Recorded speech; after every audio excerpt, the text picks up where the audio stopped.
Saudações, gente bonita, muito bom dia. Mestre Leider aqui falando. Em Goiás, 6 horas e 50 minutos da manhã. Fazem 8 graus. Bom, 8 graus ainda é frio, mas ontem estava 6, então tá tranquilo. Pessoas, ontem nós comentamos no vídeo uma coisa que é a destruição da alimentação. Certo? Que os superprocessados. Vamos de pão. Eu tô indo comprar pão pro meu bando.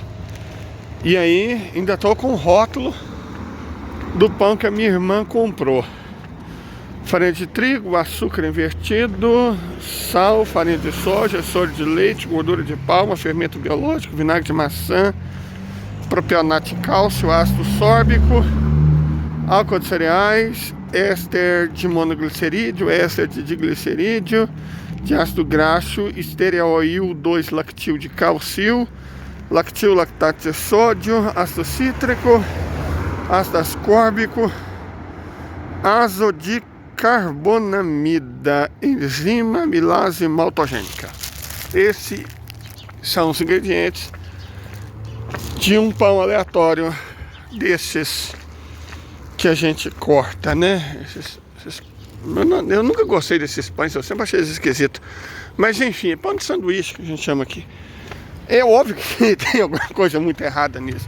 Esses não são os ingredientes do pão. Eu compro nessa micro padaria aqui porque eu sei como o padeiro faz o pão. Ele pega pão, trigo, sal, água e fermento.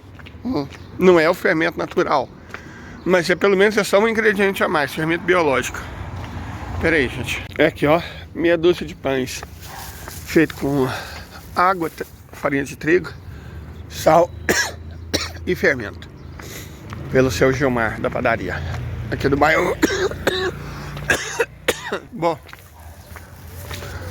aí quando eu fui, né, dar uma olhada naquele acidente terrível que aconteceu da Voipaz, e a gente sempre desconfia desse tipo de acidente, do nada assim muito específico. E aí nós fomos olhar a lista das vítimas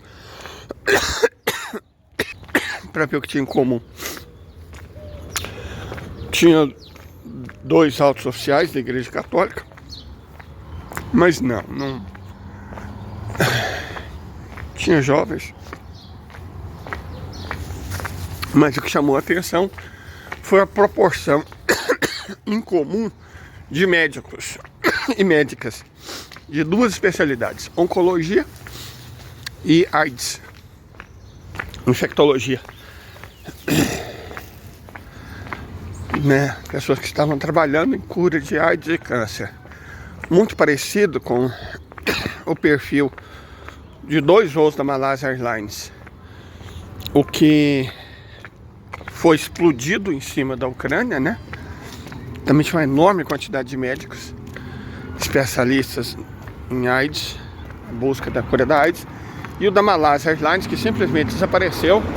Esse tinha uma grande quantidade mesmo, de médicos que buscavam e pareciam, ao que consta, já terem encontrado a cura da AIDS. Aí, é claro, foi coincidência, né?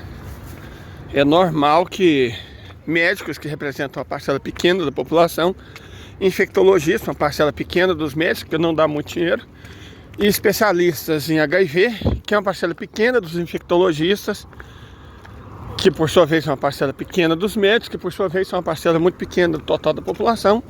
Tive essa coincidência que são organizados fóruns em locais para onde a quantidade de voos é limitada e, portanto, existe uma chance bem razoável deles pegarem os mesmos voos. E aí esses voos, coincidentemente, caiam, né?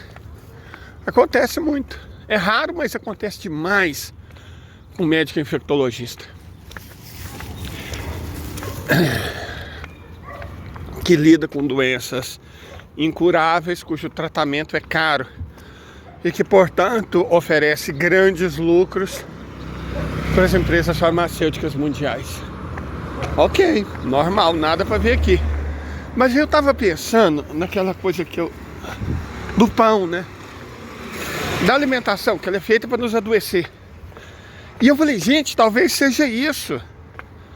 O lucro não está na venda desses produtos que nos adoecem. O lucro está na doença. Como assim? Faz alguns vídeos atrás, acho que foi semana passada ou semana retrasada, eu fiz um vídeo comentando sobre as administradoras de recursos, especificamente a BlackRock, a State Street e a Vanguard. Mas existem outras, o Bank of America tem, o JP Morgan tem, administradores de recursos. As administradoras de recursos, elas são uma coisa interessante porque tornam difícil você saber quem de fato é dono de uma empresa, né? Elas compram ações, por exemplo, digamos que a BlackRock compra ações de uma empresa X, que por sua vez compra ações de uma empresa Y, que contra o controle de uma empresa Z. Então, no fim, você não sabe que a BlackRock é quem é a verdadeira dona da empresa Z. Você não tem noção. Isso permitiu uma coisa que no vídeo eu não comentei, que é a posse cruzada de empresas. É você possuir o problema e a solução na mesma carta de negócios. Mais ou menos como os Estados Unidos fazem. Os Estados Unidos da América fazem exatamente isso. Eles criaram os evangélicos, né? Eles criaram o movimento pentecostal, criaram o movimento neopentecostal. Os Estados Unidos da América criaram a teologia da libertação não, eles não querem libertação. Criaram a teologia da prosperidade, que diz o contrário do que Jesus ensina. E depois criaram a teologia do domínio. Traduzindo, os crentes são invenção dos norte-americanos. Mas para contrabalancear isso, eles criaram os identitaristas. Certo? Eles criaram os identitaristas. Inclusive, nós ficamos sabendo, semana passada, através de um jornalista chileno que divulgou um vídeo na qual uma líder feminista admite que é funcionária da CIA, que trabalha para a CIA, e que o papel dela era basicamente impedir que as feministas falassem de luta de classes, que é basicamente o que a gente vem falando desde sempre. Que o movimento identitarista, o movimento woke identitarista, ele trabalha para impedir a luta de classes, para distrair o trabalhador. E aí, se o inimigo não é o patrão, o inimigo é o patrão. Mas se eles querem dizer que o inimigo não é o patrão, o inimigo é quem? O inimigo são os conservadores. E os evangélicos encarnam muito bem esse espírito conservador. Então, eles vão falar assim, ó, o problema não é que nós somos oprimidos por um sistema injusto, que tem que ser derrubado, não. O problema são os conservadores. Eles são o problema, eles são o mal. E eu ontem, para cereja no bolo, e também de maneira coincidente, de fato, nós publicamos um vídeo do Sr. Joseph e também um texto no Paraíso Brasil, no qual a gente comentou que um autor muito famoso, muito respeitado, que o núcleo da estratégia sionista era a Universidade de Colômbia, a novilíngua criada pelos Estados Unidos, pelo Ocidente, pelos sionistas, pelo Estado de Israel, pela grande imprensa mundial, que impedia as coisas de serem faladas pelo nome que elas tinham de fato. Então, quando envolvia Israel, nunca era guerra, era conflito, né? Era conflito.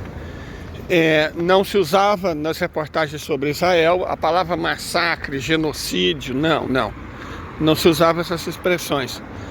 Terrorista é sempre que os palestinos cometiam qualquer ato, mesmo que não violento, era terrorismo. E quando os israelenses assassinavam crianças, mesmo que fossem milhares delas, isso não era terrorismo, né? E evidentemente, na verdade, no possível, isso de preferência sequer era mencionado. Correto? Então ele explica, assista o vídeo de ontem, nós falamos sobre isso, ou leiam o Paraíso Brasil. É a última matéria, a mais recente que vem. Então tá lá a explicação e a ligação profunda da Universidade de Colômbia com o movimento identitarista. Nós já tínhamos publicado antes, olha só que coisa, nós tínhamos publicado antes, ontem mesmo, mas numa ação não relacionada, o patrocínio de empresas norte-americanas, ou seja, dos fundos de administração, né, BlackRock, acionistas, a empresas do suposto movimento negro brasileiro. Que, bom, deixa eu colocar aqui para vocês verem.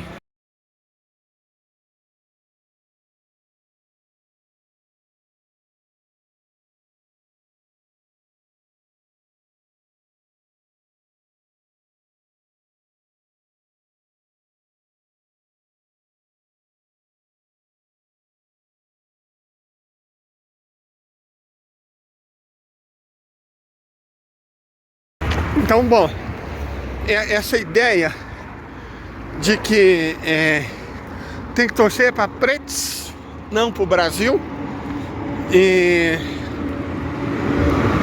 o movimento de candidatos pretos na cidade de São Paulo para vereador, coincidentemente, são todos de pretos amestrados pela Fundação Ford, né? Todos eles fizeram pós-graduação, foram treinados nos Estados Unidos pela Fundação Ford. Então eu não preciso me alongar nisso, porque está óbvio o que está acontecendo, né? Nós não somos monetizados, então gostaríamos de começar agradecendo a quem nos ajuda.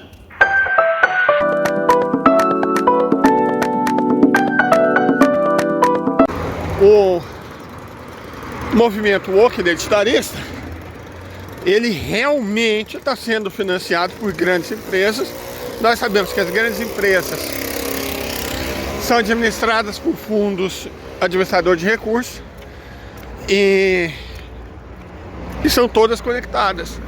O movimento woke identitarista vale não só para as feministas supostas, né, como também para o movimento negro, é financiado desde os Estados Unidos, desde a Universidade de Colômbia. Universidade de Colômbia, vamos lembrar quem é a Universidade de Colômbia?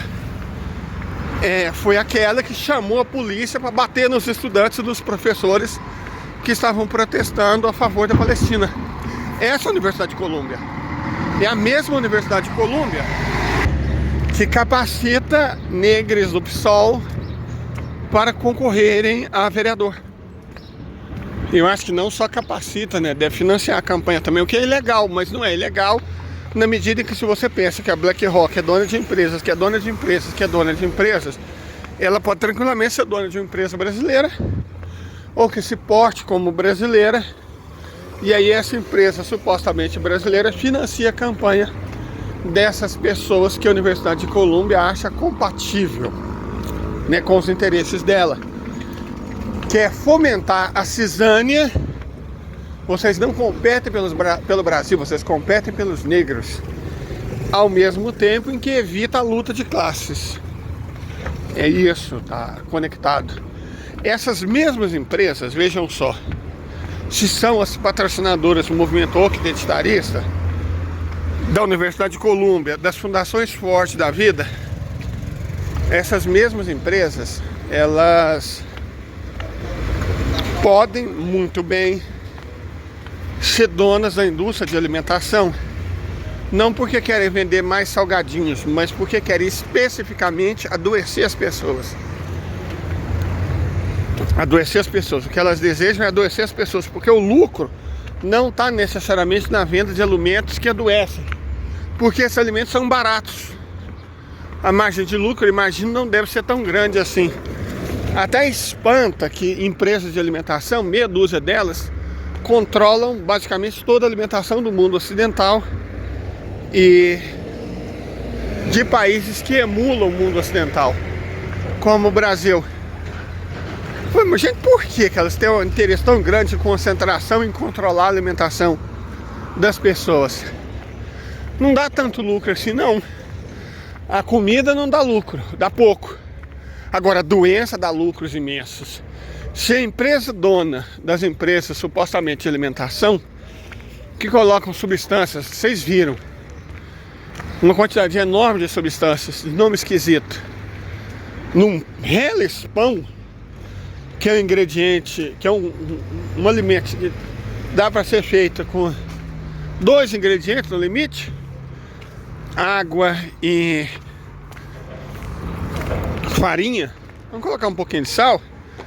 Então, se eles transformam um ingrediente que pode ser feito com 3 ingredientes, de modo a ficar saboroso, se esse produto passa a ser feito com 15 de nomes esquisitos, o objetivo não é de forma alguma aumentar os lucros, tornando o produto mais barato. Porque eu não sei se com mais produtos, e alguns deles de nome esquisito, o produto fica mais barato, ele sai feito mais rápido. Mas ele fica realmente mais barato? Aí, para esclarecer essa dúvida, eu perguntei pro padeiro, Gilmar, o padeirinho do meu bairro, o que ele colocava no pão. Foi o que todo mundo coloca, fermento. Falei, você não coloca realçador de sabor? Não, esse negócio, melhorador. Falei, não, moço, isso é caro. Aí eu falei, gente, então o padeiro do nosso bairro faz pães comuns, por que fazer pães especiais seria caro? Mas a indústria alimentícia enche o que era para ser um pão de produtos estranhos, porque, bom,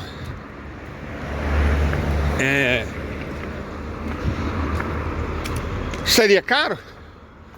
Essa indústria não quer o lucro, não. Deveria ser o contrário, né? Deveria buscar um meio mais barato de fazer, mas ela busca pelo jeito mais caro. Isso pode ser explicado, claro, porque o pão feito assim sai muito mais rápido, né?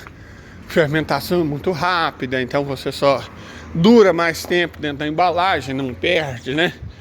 É igual aquele sanduíche de uma certa empresa, a Mac do Donaldo, que eles colocaram no museu na Islândia já fazem anos, e o sanduba tá lá basicamente do mesmo jeito. Então, conservante e tal, né? Você quer que o produto dure mais e não pareça estar estragado para poder ser vendido por um período de tempo maior. Ok. Mas eu estava pensando aqui que o verdadeiro objetivo, considerando a propriedade cruzada das grandes corporações mundiais, não é vender alimento barato, é adoecer as pessoas. A epidemia global, né? Do chamado, como é que eles chamam? Comunidade internacional, mais América Latina e países um pouco mais industrializados da Ásia, de diabetes, de alergia e hipertensão e asma. Esses problemas não têm cura, mas todos eles têm tratamento, e o tratamento é caro. Nos Estados Unidos, muitas pessoas morrem porque não tem dinheiro para tratar diabetes. As pessoas são basicamente obesas. Sendo obesas, bom, elas quase sempre terão diabetes, quase sempre terão pressão alta, quase sempre terão problemas cardíacos, a expectativa de vida cai. E o nosso colega Ernesto Guevara, o Che, ele fez uma revolução vitoriosa sendo asmático. Mas não dá para fazer uma revolução vitoriosa sendo gordo, a verdade é essa. Então é uma ótima maneira. Já repararam que os cachorros grandes são sempre mansos? Que os gatos gordos também são sempre mansinhos? Que o gado gordo sempre é tranquilo? Eu moro na roça, disso eu entendo. Galo, quando você quer um galo com função reprodutiva, é imperativo manter ele magro. porque ele fica agressivo no sentido de que ele faz o que precisa ser feito para que as galinhas botem ovos férteis. Então a política de engordar a população para torná-la calma e dependente de medicamentos, ela pode ser muito mais lucrativa do que a venda de alimentos. Quer dizer, a grana não está em vender comida barata. Não. A grana está em adoecê-las, impedi-las de se organizar, de lutar, né, porque elas ficam mansas, e principalmente de fazer com que elas comprem pelo resto da vida delas medicamentos, aumentando enormemente os lucros, não da indústria alimentícia, mas da indústria farmacêutica.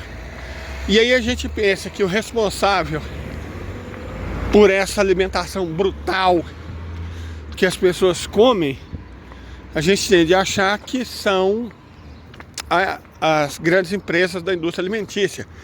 Mas o mais provável é que sejam as corporações da indústria farmacêutica. Pega, por exemplo, essas grandes conglomerados. Quem que é o dono deles? Quem que é o proprietário? Da PepsiCo, por exemplo. Da Mondelez. Quem que é dono da Danone, da Nestlé? Aí você fala, não tem nada a ver com a indústria farmacêutica. Você tem certeza? Se hoje as ações são de propriedade dos fundos de administração de recursos, você realmente pode garantir que essas empresas não são as proprietárias?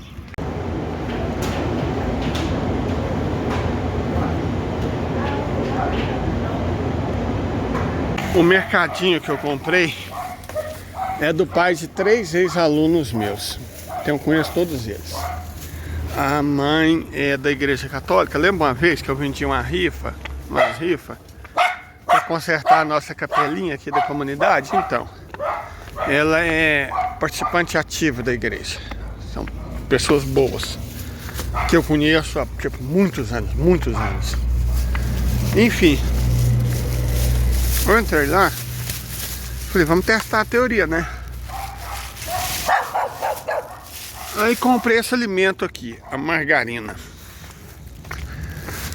Supostamente ela é light, tem menos calorias, então ela é saudável, né? Tem 54% menos calorias e tem a palavra light escrita nela. Mas eu tô de olho, primeiro no teor de gordura, né? Que margarina é óleo misturado com água, batido. Então, se o teor de gordura for muito baixo, você está comprando água. Vamos ver qual que é o teor de lipídios.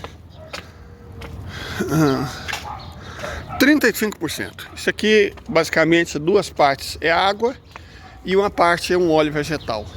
Isso aqui é margarina. 2 partes água e uma parte óleo vegetal. Eu paguei, basicamente, então, por água, né? É igual essas linguiças. Presta atenção que vocês vão comprar linguiça. Vocês vão achar os ingredientes, né? Água é o principal deles. Aí depois talvez carne de frango. E aí alguma coisa de soja. Talvez tenha, talvez não. Carne de porco. A legislação goiana impede a gente de vender a tradicional linguiça mista goiana, com a mistura de carne de porco e de gado. Essa linguiça mista tradicional goiana, ela não pode ser vendida em supermercados. Os fiscais multam. Mas vender mistura de soja com água e frango e chamar de linguiça, isso é legal, porque é a grande indústria que vende, né? Então eles podem. Eu espero que Minas não tenha uma legislação assim, porque eu quero servir aos meus clientes linguiça, a original mesmo, sabe? Linguiça. Enfim, vamos ver os ingredientes dessa jossa aqui. Então, letras muito pequenas, eu enxergo mal. Só um momento, tá aqui, ó. Deixa eu registrar para vocês. Deixa eu tentar ler. Água, óleo vegetal.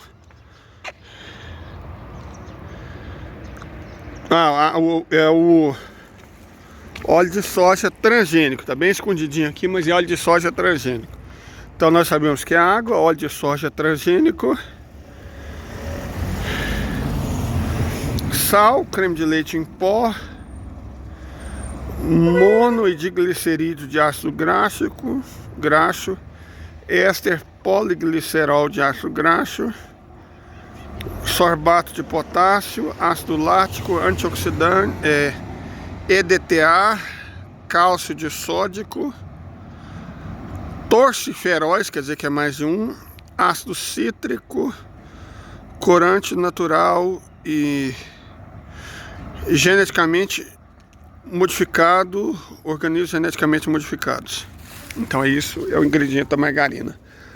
Quando você compra margarina, você está comprando uma mistura de 2/3 de água e 1/3 de óleo de soja transgênico, mais essas substâncias esquisitas.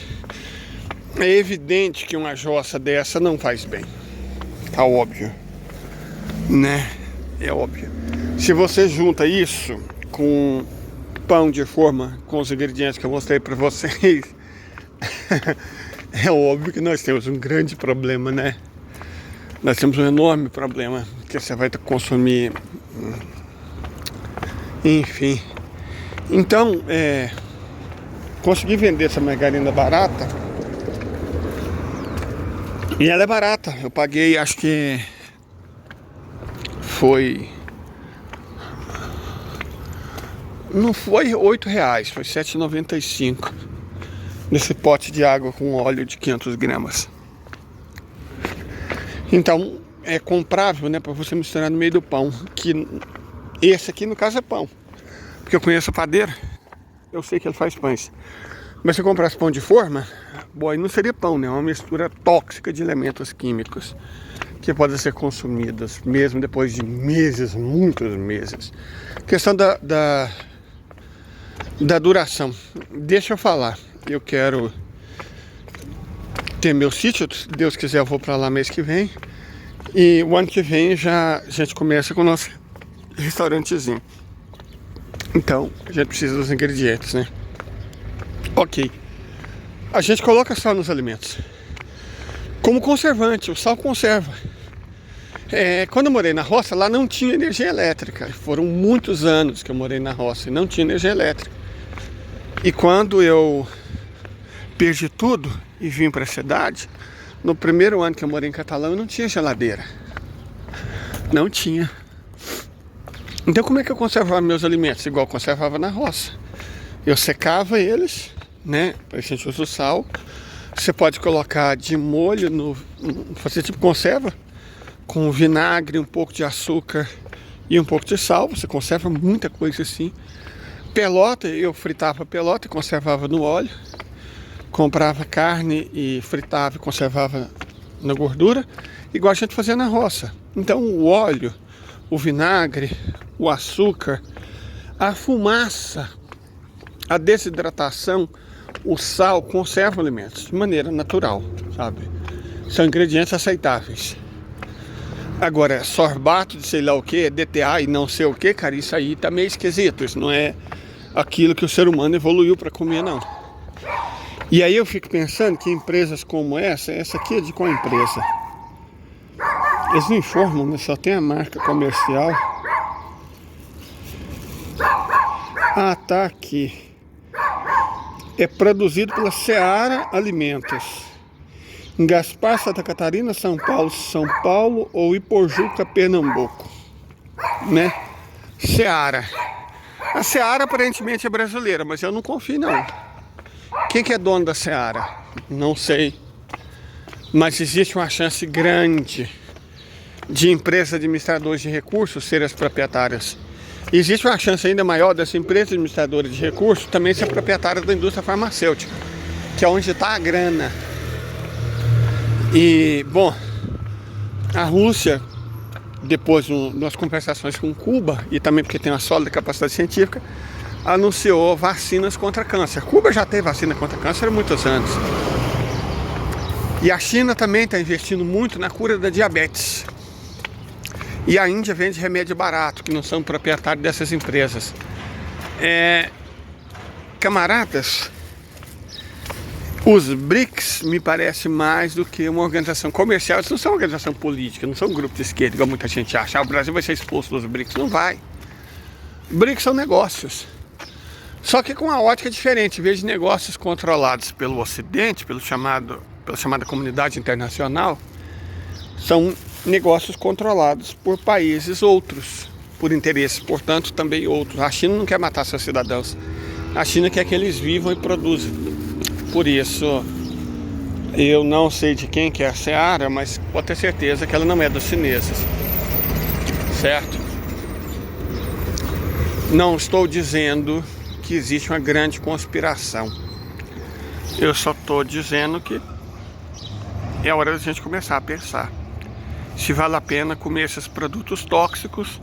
E se você chegar à conclusão que não vale, considere financiar o nosso projeto e o ano que vem ir comer com a gente, lá em São Bartolomeu, município de Ouro Preto, estado de Minas Gerais. Até mais e tenha um ótimo dia.